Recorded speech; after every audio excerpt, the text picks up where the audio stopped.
Hello again, and welcome to this new playlist. And this one explores how our earliest relationships shape the way we attach, the way we trust, the way we love, and protect ourselves in adulthood. Now, a lot of you know that, but probably a big percentage of you watching this don't realize that how you started off life actually has a great bearing on how you play it out as life goes on without even realizing what the connection is.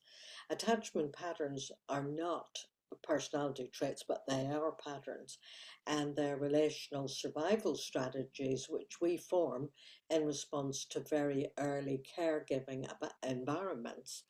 And, for example, I was given up for, I'm going to say adoption. There was no adoption in those days, but,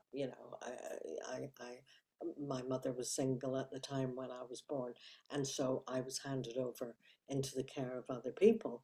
But that separation at that very formative stage left me with uh, an imprint of being abandoned. And so that kind of colored how I approached relationships without me thinking about it or knowing that. But the point here is by understanding attachment, we replace self blame with clarity and open the door to relational healing and security and choice.